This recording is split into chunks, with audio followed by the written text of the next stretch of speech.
روبرو۔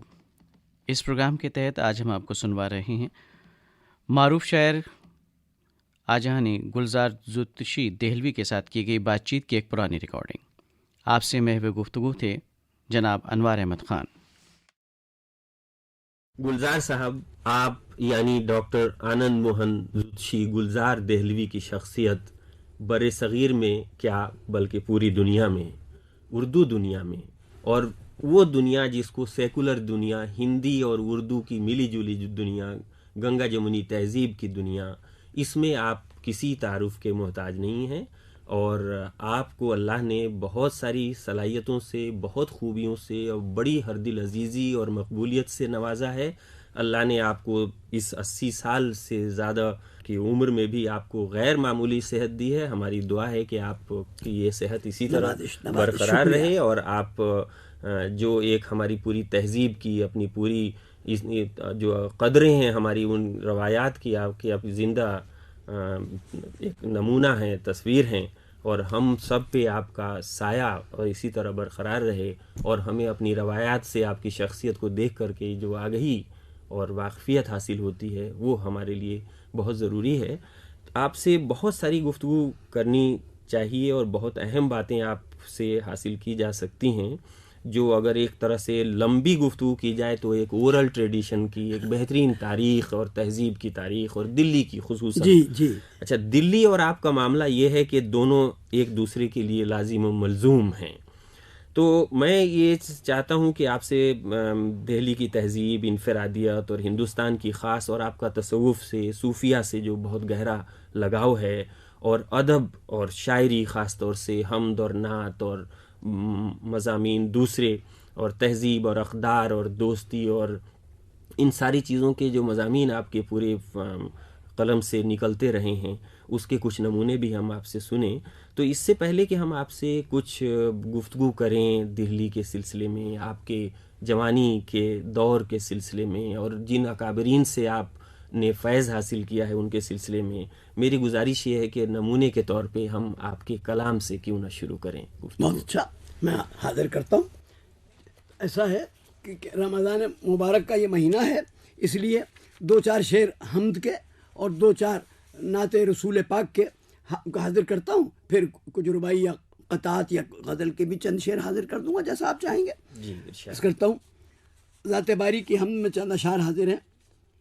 تیری ذات ذات قدیم ہے، تیری ذات ذات عظیم ہے، تو ندیم ہے، تو نعیم ہے، تو کریم ہے، تو رحیم ہے، تو ہی آس ہے، تو ہی پاس ہے، تو امید ہے، تو ہی بیم ہے، تو سلام ہے، تو سلیم ہے، تو کلام ہے، تو کلیم ہے، سبحان اللہ، تو ہی حسن ہے، تو ہی عشق ہے، تو ہی ابتدا، تو ہی انتہا، تو ہی کیف روز ازل بھی ہے، تو ابد کا اصل حکیم ہے، ماشاء اللہ، تو فرید ہے، تو حمید ہے، تو انیس ہے، تو نفیس ہے، تو ولید ہے، تو شہید ہے، تو ہی جبر ہے، تو حلیم ہے، تو ہی ملک ہے، تو ہی ملک ہے، تو ملک بھی ہے، تو ملک بھی ہے، تو ہی مالک شب و روز ہے، تو علوم کل کا علیم ہے، تو حبیب ہے، تو طبیب ہے، تو نصیب ہے، تو حسیب ہے، تو شفیق ہے، تو رفیق ہے، نہ کسی کا غیر و غنیم ہے، تو حجاب بھی، تو ہی ماورا، تو ہی دین حق کے سنے صدا، تیرے کل مکان تو ہی لا مکان، تیرے کل مکان تو ہی لا مکان، تو ہی نوح فلک کا ندیم ہے، تو وکیل ہے، تو جلیل ہے، تو ہی مور ہے، تو ہی قیل ہے، تو جمیل ہے، تو خلیل ہے، تو لہیم ہے، تو شہیم ہے، تو ہی غیب ہے، تو شہود ہے، تیرے کن سے ساری نمود ہے، تیرا نطق رسول ہے، تو ہی انبیاء میں جسیم ہے، تو ہی ابر ہے، تو ہی صائباں، تو ہی قبر بھی ہے، تو ہی جبر بھی ہے، لطیف بھی، تو حلیف بھی، تو حنیف بھی، یہی تیرا لطف عمیم ہے، تو مکاں بھی ہے، تو ہی لا مکاں، تو زماں بھی ہے، تو ہی بے زماں، تو سمیع ہے، تو بصیر ہے، تو ہی فیض نور کلیم ہے، تیری فکر ہے، تیرا ذکر ہے، تیری حمد ہے، تیری ہے ثنا، تو ہے ہر ثنا سے بھی ماورا، یہی تیری ذات کریم ہے، تو قدیر ہے، تو نذیر ہے، تو ہی جزو و کل کا سفیر ہے، تو نسیم باغ خلیل ہے، گلزار کی تو شمیم ہے۔ ماشاء اللہ، واہ واہ، سبحان اللہ، کیا عمدہ چند شعر جی جی نعتیہ انداز کے، چند بجائے روایتی جی، ارشاد نعت کے چند شعر ایک نئے انداز میں حاضر کرتا ہوں۔ جی، ارشاد۔ موت ہو یا حیات الا اللہ، دل میں ہے کائنات الا اللہ، غیر ممکن اثر نہ ہو اس میں، دل سے نکلے جو بات الا اللہ، کانپتے ہیں پرے تخیل بھی، پرتوے حسن ذات الا اللہ، جز میں کل کی جھلک نظر آئی، ایک جامع صفات الا اللہ، حمد گائیں گے دو جہاں، از خود مجھ کو پڑھنی ہے نعت الا اللہ، وصل بے فصل قسمت خاکی، قاب قوسین و ادنا، وصل بے فصل قسمت خاکی اور نوری کی بات الا اللہ، ہر شگوفہ ہے حسن کی تفسیر، حمد گو پات پات الا اللہ، کیا بتائیں کہ آج کل دل کی کس سے ہے واردات الا اللہ، میں نے مانا کہ میں تو فانی ہوں، ہے کسی کو ثبات الا اللہ، سبحان اللہ، دل میں اوتار اور نبی موجود، سرور کائنات الا اللہ، نور ہی نور خاکدانوں پر جس سے روشن حیات الا اللہ، وہ جو مسجود ہے ملائک کا، نطق اس کی نبات الا اللہ، نطق اس کی نبات الا اللہ، اور سینہ گلزار کا مجلہ ہے اور ہر سمت رات الا اللہ۔ ماشاء اللہ، ماشاء اللہ، ماشاء اللہ۔ اچھا، اب دو تین شعر آپ اپنی کچھ اور جی بہت اچھا، میں حاضر کرتا ہوں، ایک دو رباعیاں سن لیجئے، جی ایک غزل کے چند شعر پڑھ دوں گا، پھر ہند و پاک دوستی پہ میری کئی نظمیں ہیں، اس میں چند شعر اس کے حاضر کروں گا، پوری طویل نظم کا تو موقع نہیں ہے۔ جی جی، عرض کرتا ہوں، مضموں ہے گوہر فکر جواں ہے میری، کوثر میں دھلی طرز بیاں ہے میری، دلی جسے کہتے ہیں وطن ہے میرا، اردو جسے کہتے ہیں زباں ہے میری، واہ واہ، اردو جسے کہتے ہیں زباں ہے میری، اس کا سن لیں گے حریفان زباں محشر میں، بخشا گیا عقبہ میں قبیل اردو، اے روز قیامت کے وکیل مطلق، میں دہر میں کہلاؤں وکیل اردو، اے روز قیامت کے وکیل مطلق، میں دہر میں کہلاؤں وکیل اردو۔ درس مجھے شکاگو میں امریکہ میں امام اردو کا خطاب دیا گیا، اور کئی خطاب سندیں دی گئی، اس پہ میری فی البدی وہاں کچھ روائیاں کہیں، ان میں سے یونائٹڈ نیشن میں نیو یارک میں UN میں بھی پڑھی، وہ دو تین روائیاں حاضر کرتا ہوں، عرض کرتا ہوں کہ درس اردو زبان دیتا ہوں، درس اردو زبان دیتا ہوں، اہل ایما پہ جان دیتا ہوں، اہل ایما پہ جان دیتا ہوں، میں عجب ہوں امام اردو کا، بت قدوں میں اذان دیتا ہوں، میں عجب ہوں امام اردو کا، بت قدوں میں اذان دیتا ہوں۔ میری درخواست ہر جگہ، ہر ملک میں 70 ملکوں میں گیا ہوں، یہی رہتی ہے کہ اپنے پوتے نواسوں، پوتیوں نواسیوں کو گھر میں مکتبی انداز میں 4-6 جماعت اردو معیار کے، اردو رسم الخط میں بھی اردو پڑھا دو، چاہے اسپینش پڑھاؤ، چائنیز پڑھاؤ، فرینچ پڑھاؤ، جرمن پڑھاؤ، مگر 5-6 لوور مڈل کے معیار تک اپنے گھر میں اپنی تیسری نسل کے بچوں کو اردو بھی پڑھا دو۔ میں عرض کرتا ہوں، آئین تو ہم روز بدل سکتے ہیں، آئین تو ہم روز بدل سکتے ہیں، اخلاق میں ترمیم نہیں ہو سکتی، اخلاق میں ترمیم نہیں ہو سکتی، ہم روز نئے ملک بنا سکتے ہیں، تہذیب کی تقسیم نہیں ہو سکتی، تہذیب کی تقسیم نہیں ہو سکتی۔ اور کہتا ہوں کہ زبان ہماری حریفوں سے رد نہیں ہوگی، زبان ہماری حریفوں سے رد نہیں ہوگی، جو خود زبان کو بھولے تو حد نہیں ہوگی، جو خود زبان کو بھولے تو حد نہیں ہوگی، ہر ایک لفظ کو، لہجے کو غور سے سن لو، ہمارے بعد زبان کی سند نہیں ہوگی، ہمارے بعد زبان کی سند نہیں ہوگی۔ میں وہ ہندو ہوں کہ نازاں ہے مسلمہ جس پر، میں وہ ہندو ہوں کہ نازاں ہے مسلمہ جس پر، دل میں کعبہ ہے میرے، دل ہے صنم خانوں میں، جوش کا قول ہے اور اپنا عقیدہ گلزار، ہم سا کافر نہ اٹھا کوئی مسلمانوں میں۔ واہ واہ واہ، کیا یہ آپ ہی کا حق ہے، جوش کا قول ہے اور اپنا عقیدہ گلزار، ہم سا کافر نہ اٹھا کوئی مسلمانوں۔ اچھا گلزار صاحب، بے شک آپ اردو پہ اور اردو آپ پہ جس قدر بھی فخر کرے کم ہے۔ بڑے بڑے اساتذہ جو ہمارے اساتذہ ہیں، جو آپ سے ایک طرح سے زبان سیکھتے ہیں، اور آپ کی غیر موجودگی میں جب کبھی آپ کا ذکر آتا ہے تو وہ یہ کہتے ہیں کہ آپ کے پاس الفاظ کا جتنا بڑا ذخیرہ ہے بہت کم لوگوں کے پاس، جو اہل زبان ہیں ان کے پاس بھی بہت کم ہوتا ہے. تو آپ یہ بتائیں کہ آپ کی تربیت میں اور زبان اور ادب سے جو گہری تہذیب سے وابستگی میں کیا عوامل خاص طور سے کار؟ نمبر ایک تو یہ اول مرضی مولا ازہما اولا، توفیقات کا دینے والا وہ ہے، بے شک مسبب الاسباب ہے، دستگیر ہے، کس سے کیا کام لینا ہے، کب لینا ہے اور کب تک لینا ہے، یہ مشیت ازدی جانتی ہے.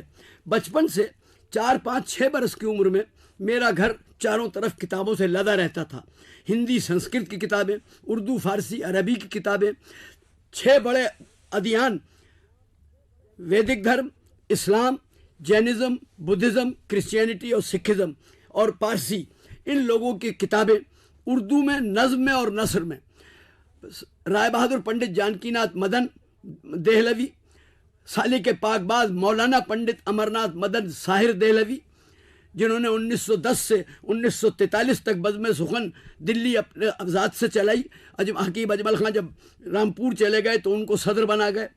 اور بابا اردو ڈاکٹر مولوی عبدالحق، بابا اردو علامہ اثر پنڈت برج موہن دتاتریہ کیفی یادگار حالی، اور میرے والد محترم قادر الکلام علامہ پروفیسر پنڈت تربھون ناتھ زدشی زار دہلوی یادگار داغ، اور میرے چچا استاد میرے مرشد ابو المعظم نواب سراج الدین احمد خان سائل دہلوی جانشین و داماد داغ، اور ابو حنیفہ ہندی، تمام دنیا اسلام کے مفتی اعظم مفتی حضرت مولانا مفتی کفایت اللہ دہلوی رحمۃ اللہ علیہ، ان سے میری تعلیم و تربیت 5 6 برس کی عمر سے انہی کی صحبت، انہی کی تعلیم، انہی کی تربیت، انہی کی ہم نشینی، انہی کے قدوم میمنت لزوم میں حاضری اور اکتساب نور، تحصیل علم میں نے حاصل کیا. اردو فارسی تو میرے ابا اور عربی خود جانتے تھے. میری والدہ نے یہ کہا کہ بھائی دیکھو، اگر صرف اب والد کو زہر صاحب کو ہی اپنا کلام دکھاؤ گے یا ان سے، تو وہ تمہیں مولوی بنا دیں گے، عربی فارسی کے آدمی ہیں. لیکن اگر اردو کی خدمت کرنا ہے اور تصوف کا تھوڑا سا رنگ لے لو، تغزل کا تھوڑا سا رنگ لے لو، لیکن ملک اور قوم کی ضروریات اور سماج کو نہ بھولو. والدہ کے اس اشارے سے ڈاکٹر اقبال، جوش ملی آبادی، شبلی نعمانی، الطاف حسین حالی، محمد حسین آزاد، اسماعیل میرٹھی، اسماعیل پانی پتی، تلوک چند محروم، سرور جہاں آبادی اور برجنین چکبست کا کلام میں نے غیر نظر سے دیکھا اور پڑھا. عربی اور فارسی مجھے مفتی اعظم مفتی کفایت اللہ اور نواب سائل نے سکھائی. اردو کی عمیق اور گہری تنقیدی نبازی مولوی عبدالحق اور پنڈت علامہ برج موہن دتاتریہ کیفی، جو میرے چچا بھی تھے اور استاد بھی، ان سے حاصل ہوئی. یہ تقریر، مباحثہ، ہر موضوع پر موافق بھی اور مخالف بھی، اس کے گویا ریشے جزویات تک تہ نشینی کا معاملہ، یہ مجھے زیادہ تر جو اکتساب ہوا یہ پنڈت برج نین چکبست کے بعد برج موہن دتاتریہ کیفی سے حاصل ہوا. کیفی صاحب نے یہ کہا کہ خالی اردو فارسی سے کام نہیں چلے گا، ہر موضوع پر کتابیں پڑھیے اور مجھ سے گفتگو کیجیے ان پر، اور آپ کو ٹیکنیکل چیزیں بھی سیکھنی پڑیں گی، وکالت کی کتابیں بھی پڑھنی پڑیں گی. باٹنی علم نباتات نہیں پڑھو گے تو کیسے اس شعر کی غالب کی داد دو گے؟ ہے ہوا میں شراب کی تاثیر، بادہ نوشی ہے باد پیمائی، لیکن کسی کو پتہ ہی نہیں ہوا میں کیسے تاثیر ہو گئی شراب کی. تو اس طرح سے وہ کہتے تھے متنوع، متلون، ویوڈ، ویریڈ اینڈ ورسٹائل، ہر سبجیکٹ پر نظر ہونی چاہیے. چنانچہ میری تمام زندگی معصوم بچپن سے 5 6 7 برس کی عمر سے اسی طرح کتابوں کے انبار میں گزری. اور میری والدہ نے تو جب یہ دیکھا کہ کچھ مجھ میں اللہ نے صلاحیت ودیت فرمائی ہے اور مجھے نوازا ہے تھوڑا، تو انہوں نے کلاسیکل کتابیں مجھے ذرا سی، ابھی میں مڈل میں بھی نہیں پہنچا تھا، کہ شریمد بھگوت گیتا اور قصص القرآن اور اشٹاوکر گیتا اور اودھوت گیتا، اور توحید پر ایک وشنو پران اور اگنی پران توحید پر ہیں. یجر وید کا ایک شلوک ہے 8000 9000 برس پہلے کا، ایکو برہم دتیو ناستی، ایک خدا ہے، برہم ایک ہے، دوسری کوئی چیز نہیں ہے، سب نیست ہے. اور قرآن حکیم کہتا ہے لا الہ الا اللہ، نہیں ہے کوئی اللہ سوائے ایک اللہ کے. تو میری والدہ نے یہ جو تقابلی مقابلے سے ہندو ویدانت اور اسلامک شریعت اور طریقت تصوف کی تمام چیزوں کو جذب و ادغام کر کے جو میرے سامنے ایک مجھے ترغیب دی اور مجھے اکسایا اور اس طرف ڈالا، اس کی وجہ سے یہ تمام باتیں ان 5-6 بزرگوں کی احسان ہے مجھ پر. میں کبھی پھر اب جب ذرا اور بڑا ہوا، کالج میں پرائم منسٹر بنا، جہاد آزادی کی تحریک میں کانگریس میں جوائنٹ سیکرٹری بنا، نہرو بال کلب اور نہرو یوتھ فورم بنایا. اس وقت شیخ الاسلام حضرت مولانا حسین احمد مدنی کے کانٹیکٹ میں آیا، اور ان کا یہ احسان مجھ پر رہا کہ آزادی کے بعد گورنمنٹ آف انڈیا نے، جمعیت علماء نے، کانگریس نے جتنے مسلم ممالک کے اکابرین کو بلایا، سعودی عرب کے بادشاہ، افغانستان کے بادشاہ، ایران کے بادشاہ رضا شاہ پہلوی، عراق کے جنرل محمد عارف، مصر کے کرنل ناصر، ترکی کے اسماعیل کمال بے، انڈونیشیا کے سکارنو، ٹینکو عبد الرحمن ملیشیا کے وغیرہ، جتنے مسلم ممالک کے president, prime minister, king, commander in chief, dictator کوئی بھی آیا، ان سب کے منظوم استقبالیہ سپاس نامے شیخ الاسلام نے مجھ سے پڑھوائے. حالانکہ اس وقت ساگر بھی تھے، رویش بھی تھے، اور بڑے بڑے سینئر شعراء موجود تھے، شفیق جونپوری تھے، عمر انصاری تھے، مگر ہمیشہ شیخ الاسلام نے میرا انتخاب کیا. اجین میں، سورت میں، حیدرآباد میں، گیا میں، کہیں بھی جمعیت کا جلسہ ہو، وہ یہاں تک کہ دارالعلوم دیوبند میں جب راجندر پرساد جی کو پہلے صدر جمہوریہ کو مولانا مدنی نے یاد فرمایا تو دلی سے مولانا حفظ الرحمان کی ڈیوٹی لگائی، وہ مجھے دلی سے دیوبند لے گئے. وہاں بھی میں نے ہی ان کا منظوم استقبالیہ پڑھا، جس میں نظم کا ایک مصرع ڈاکٹر راجندر پرساد کے لیے، دوسرا مصرع شیخ الاسلام مولانا مدنی کے لیے. اسٹیج پر شیخ الاسلام مولانا مدنی، راجندر پرساد، مولانا حفظ الرحمان، قاری طیب اور میں، 5 آدمی تھے بس اسٹیج پر، اور انہوں نے نوازا. تو ان علماء، اکابر اور اساتذہ، بے خود سائل، شاعر، کیفی، زار، ساحر، ان حضرات کے کرم سے اور ان علماء کے کرم سے، مولانا احمد سعید، مولانا حفظ الرحمان، مفتی عتیق الرحمان، مولانا مدنی، ان کے حکم سے. اور خود میرے والدین، ان کی جوتیوں میں بیٹھ کے یہ تھوڑی سی استطاعت پیدا ہوئی کہ میں دلی کی تہذیب، دلی کی تاریخ، اور لاہور سے پٹنہ اور حیدرآباد تک جو 700 برس میں گنگا جمنی مشترکہ تہذیب متحدہ تمدن بنا تھا، جس میں عربوں، ترکوں، عجموں، افغان اور آریہ ویدک اور دراوڑ، کول، منگول، ہون، کشان، آدیواسی، یہ جو سب کے جذب و ادغام سے، جیسے امیر خسرو نے شروع کیا ان سنسکرت کے پراکرتوں اور اپبھرنشوں، اور ماگدھی اور میتھلی اور گجراتی اور ہریانوی اور دکنی اور پنجابی کو ملا کے انہوں نے عربی، فارسی، ترکی کے جذب و ادغام اور مرکبات سے ایک نئی زبان کی بنیاد ڈالی، جو کبھی ریختہ کہلائی، کبھی لشکری کہلائی، کبھی ہندی اور ہندوی اور ہندوستانی کہلائی، آخری نام اس کا اردو ہوا. 10-12 نام ہوئے. شروع ہوا زحال مسکی مکن تغافل درائے نینا بنائے بتیاں، کتاب ہجرا نہ دارا میں جانا لیہو کاہے لگائے چھتیاں، شبان ہجرا دراز چو زلف اور روزے وصلت چو عمر کوتا، سخی پیا کو جو میں نہ دیکھوں تو کیسے کاٹوں اندھیری رتیاں. خسرو نے، عبد الرحیم خان خانہ نے، دارا شکوہ نے چندربھان برہمن کو جب پیش کیا پہلی مرتبہ صاحب قران شاہ جہان کے دربار میں، اور یہ کہا کہ ریختہ میں غزل کہتا ہے، تو شاہ جہان ہنس پڑے کہ ریختہ میں اردو میں اور غزل؟ انہوں نے کہا سنیے. تو اس کو اجازت دی گئی. چندربھان برہمن نے پہلی مطلع سے مقطع تک اردو غزل مکمل شاہ جہان کے دربار میں پنڈت چندربھان برہمن نے پیش کی. تو ادھر جدید ہمارے آپ کے دور میں آ کے ذرا کچھ پہلے منشی نول کشور نے جو خدمات کی، سمجھے، وہ تمام، کوئی اسلامی دینیات اور ہندو ویدانت کی ایک کتاب نہیں تھی.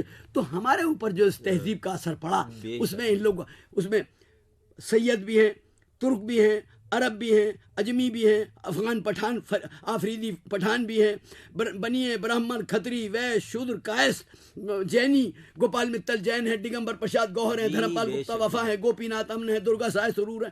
تو یہ جو نسیم اور سرشار اور چکبست نے، یہ اردو زبان اور تہذیب نے ہم پر اس وقت سے اثر کیا. نہیں گلزار صاحب، اس میں یہ سارے بہت اہم نام ہیں، اور ظاہر ہے ان کی صحبت جو اٹھائے گا وہ گلزار دہلوی نہیں ہوگا تو اور کون ہوگا.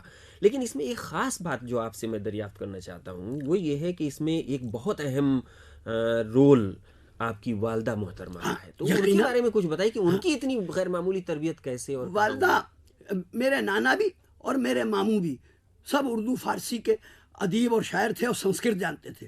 میرے ماموں دیوان پنڈت گردھاری ناتھ کول عاشق تخلص کرتے تھے، عاشق دہلوی، اور انہوں نے ہی مجھے تخلص میرا رکھا. 5 برس کی عمر میں مجھ سے کہنے لگے ہاں بھائی کیا شعر کہا تو نے؟ تو میں نے کہا صاحب ایک نظم کہہ رہا ہوں، ایک شعر سن کہ بی اے جو پاس ہو اسے خاتون چاہیے، پھوڑ نہ ہو چنچل سی ہو باتون چاہیے. وہ فوراً پکڑ کے میرے پاس مجھے آئے اور کورونیشن ہوٹل فتح پوری پہ ٹھہرے تھے، اور ہمارا گھر گلی کشمیریان سیتا رام بازار میں تھا. اور میرے والدین سے کہنے لگے اپنی بہن سے اور زار صاحب سے کہ بھائی یہ لڑکا بنا بنایا ازلی پیدائشی شاعر تمہارے گھر پیدا ہوا ہے، اس کا تخلص رکھو. اس نے بہر، وزن، ردیف، قافیہ سب درست ہے. اس نے ابھی مجھے شعر سنایا. آپ پھر مجھ سے کہا، اچھا اس دن وہ ایک پٹھانی ٹائپ کی مخملی جیکٹ پہنے ہوئے تھے، کہ بھائی ایک شعر ہمارے سامنے کہو. تو میں نے ان کو جیکٹ کی طرف دیکھ کے کہا کس قدر ہے خوبصورت لال جیکٹ آپ کی، چاہتا ہوں کاٹ لیجئے آج پاکٹ آپ کی. بس اس بات پر 7 برس کی عمر میں ہمارا تخلص گلزار رکھ دیا. باپ کا تخلص زار، ایک بھائی کا تخلص آزار، ایک بھائی کا تخلص خار، اماں کا تخلص بیزار، میرا تخلص گلزار تجویز ہوا. تو والدہ شاعری کرتی تھی. فریدی صاحب نے سینٹ جانز کالج آگرہ میں پڑھاتے تھے، مغیث الدین فریدی کے بڑے بھائی. انہوں نے ہندو شاعرات پر ایک کتاب لکھی ہے، پورا ایک باب میری والدہ پر ہے. تو بیدار صاحبہ وہ تو خود شاعرہ تھی اور نواب ساحل کی شاگرد تھی. میرے بھائی خار بھی ساحل کے شاگرد تھے. میں ساحل صاحب اور کیفی صاحب اور زار صاحب، میں تینوں سے استفادہ کرتا تھا شاعری میں. اور نثر میں مولوی عبدالحق اور عربی میں مفتی کفایت اللہ. یہ ہے. تو میں تو 5-6 استادوں کے پاس جاتا تھا، خار صرف ایک ساحل صاحب کے پاس. تو گھر آنگن میں یہی فضا تھی، یہی. اچھا ہمارے یہاں کیا تھا، ہولی دیوالی پہ ہمارے یہاں سے بڑے بڑے پکوان، پاپڑ، اچار، پکوڑیاں اور کشمیری دم آلو، کشمیری کوفتے، تمام مسلم رؤسا اور عمرا اور جن سے والدین کے تعلقات خاندانی، ساحل صاحب کے ہاں، بے خود صاحب کے ہاں، آغا شاعر کے ہاں، شریف منزل اجمل خلق کے پوتے نواسے پڑ پوتوں کے ہاں وہ پجات. اور وہاں سے عیدین پر، عید الفطر ہو یا عید الاضحیٰ ہو یا عید میلاد النبی ہو، وہاں سے تحائف چلے آ رہے ہیں، بکرے کی رانیں چلی آ رہی ہیں، طرح طرح کی سوئیاں چلی آ رہی ہیں پکی بھی. تو یہ ایک تھا مل جل کے ہولی منانا، مل جل کے دیوالی منانا، مل جل کے عیدین منانا. اس سے عادت یہ ہوئی کہ جب میرے والد کا تمام صوفیانہ کلام تھا، 54 برس تک تو وہ داغ کے رنگ میں، استاد کے رنگ میں، دادا استاد کے رنگ میں، تغزل کی شاعری کے. میں جب پیدا ہوا میرے بعد وہ بالکل خواجہ میر درد کے رنگ میں آ گئے اور صوفیاں. تو مجھ پر شروع سے اس تصوف کا یہ اثر پڑا کہ 1945 میں درگاہ حضرت خواجہ سید نظام الدین اولیاء زری زربخش سلطان المشائخ نے کے آستانے کے سجادہ حضرت پیر ضامن نظامی نے مجھے ادارہ نظامیہ قائم کروایا مجھ سے، اور خود اس کے صدر بنے، مجھے سیکریٹری بنا دیا. سن 45 سے 78 تک میں اس کا ناظم اعلیٰ سیکریٹری رہا، اور تمام عرس کے، حضرت محبوب الہی کے عرس کے میلے میں اور حضرت امیر خسرو کے عرس کے میں 5-5 دن وہیں اب بھی وہیں رہتا ہوں. میرا کمرہ وہاں مخصوص ہے، وہیں کام کرتا ہوں. میرے والنٹیئر ہندو بچے عرس کے میدان میں، اور مسلمان 500-600 بچے رام لیلا کے میدان میں 11 دن دسہرے کے سب ہندو اسکول کالجوں کے بچے سب میرے ہاں والنٹیئر میرے ایما پر.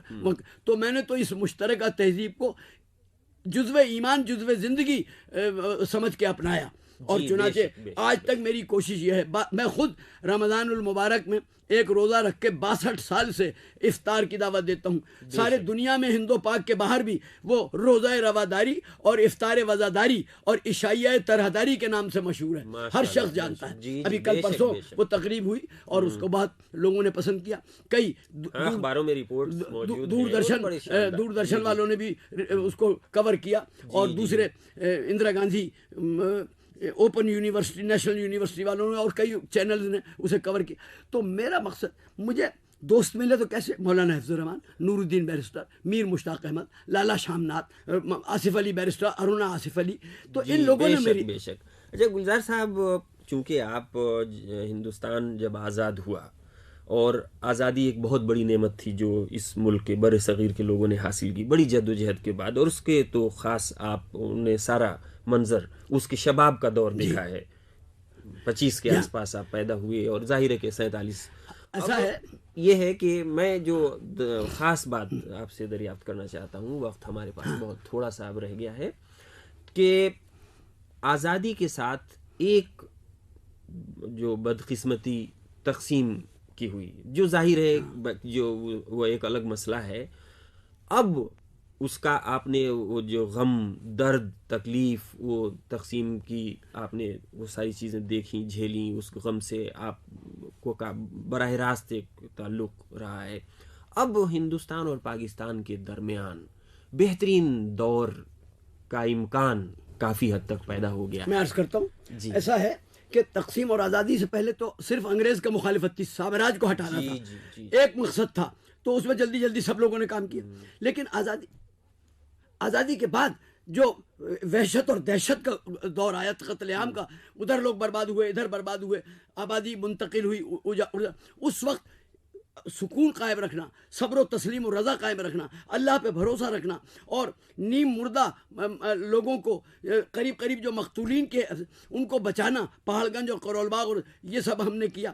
آزادی کے بعد رفتہ جواہر لال نے، مولانا ابوالکلام آزاد نے، مولانا حسرت موہانی نے، مولانا حفظ الرحمان نے، مولانا احمد سعید نے، اور لالا شام ناتھ جیسے لوگوں نے مل کے، جواہر لال جی نے ایک سینٹرل پیس کمیٹی بنائی، میں بھی اس کی ایگزیکٹو کا ممبر تھا. جواہر لال اور مولانا آزاد اور اندرا گاندھی یہ اپنے ساتھ مجھے رکھتے تھے سینٹرل پیس کمیٹی میں ہر جگہ. سروجنی نائیڈو مجھے اس کا ایگزیکٹو کا ممبر بنایا. دلی میں امن و بحالیات کے لیے مجھے اسپیشل میجسٹریٹ بنایا گیا. اور اس میں یہ سب تو بہت ساری چیزیں ہیں. اب یہ کہ اب جو بہت اچھی فضا ہندوستان اور پاکستان پیدا ہوئی ہے، اس کو آپ کو کیسا لگتا ہے؟ میں تو 1949 سے پاکستان جا رہا ہوں. مجھے لاہور، کراچی، اسلام آباد، پشاور اور بھاولپور والے بلاتے رہتے ہیں، چنو میاں والے. میں وہاں مشاعروں میں جاتا ہوں. کوئی 50 مرتبہ میں پاکستان گیا ہوں، اور جس طرح آپ سے بات کر رہا ہوں اور ہندوستان میں باتیں کرتا ہوں، اسی طرح وہاں بات کرتا ہوں. جو بات گوالیر، ناگپور، اجین اور دلی اور علی گڑھ میں کہوں گا، وہی بات پاکستان بے شک بے شک. تو چنانچہ وہ میری بات سنتے ہیں. آپ کا حق ہے بالکل. 3-4 شعر 1949-50 میں جو میں نے وہیں کہہ کے پڑھے تھے، اس کے 3 شعر پڑھتا ہوں، اور پھر تازہ جو اس دوستی کی فضا بن رہی ہے، اس کے متعلق اللہ ہمیں توفیق دے کہ ہم اس پہ چلیں. عرض کرتا ہوں، فلک کی گردش نے پیس ڈالا، کرے تو کیا شکوہ آسماں سے، فریب گلچی ہو وجہ زحمت تو پھر گلا کیا ہو باغباں سے.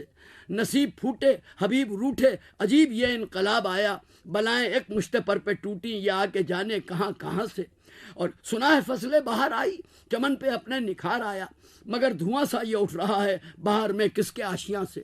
وہ کون تھا جس نے لوٹا گلشن، سراغ اس کا نہیں ہے مشکل، سراغ اس کا نہیں ہے مشکل، کہ برگ گل پر ابھی تو روشن ہے انگلیوں کے یہ کچھ نشاں سے. لیجئے اب اس کے بعد تازہ ترین جو میری کوشش ہے ہندو پاک بر صغیر کی دوستی میں، انسانیت دوستی میں، وہ ہڑپا سندھ سے لے کے کڑپا آندھرا تک کے اتحاد پر میں نے چند شعر کہے ہیں. پوری نظم تو نہیں پڑھ پاؤں گا، چند شعر حاضر کرتا ہوں. حسن اخلاق و مروت کا جہاں پیدا کریں، سرد مہری کی فضا میں گرمیاں پیدا کریں، دہر میں مل کر رہیں کچھ اس طرح اقوام شرق، سامراجوں کی رگوں میں سردیاں پیدا کریں، ٹھہر پائیں یا نہ پھر افرنگیوں کی آندھیاں، وہ تلاتم خیز بہرے بے قرار پیدا کریں. اس جہاں سے جو مٹا دے امتیاز نسل و رنگ، شان یک رنگی سے وہ کونوں مکاں پیدا کریں. وہ ہڑپا اور کڑپا سے بہت بحر ہند، درد دل پاسے وفا کا ایک جہاں پیدا کریں.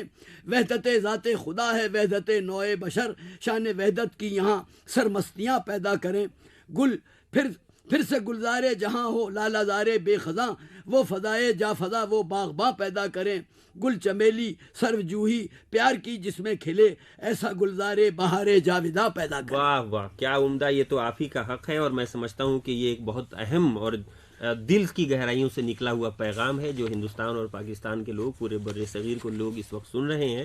اور یقیناً یہ جذبہ اور بہتر شکل میں سامنے آئے گا اور تعلقات بہتر ہوں گے. آپ سے پھر گفتگو ہوگی. یہ گفتگو بہت ہی نوازش کرم، مہربانی، بہت بہت شکریہ.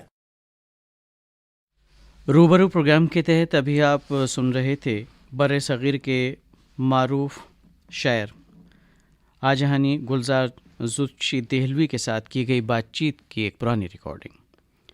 آپ سے محو گفتگو تھے جناب انوار احمد خان.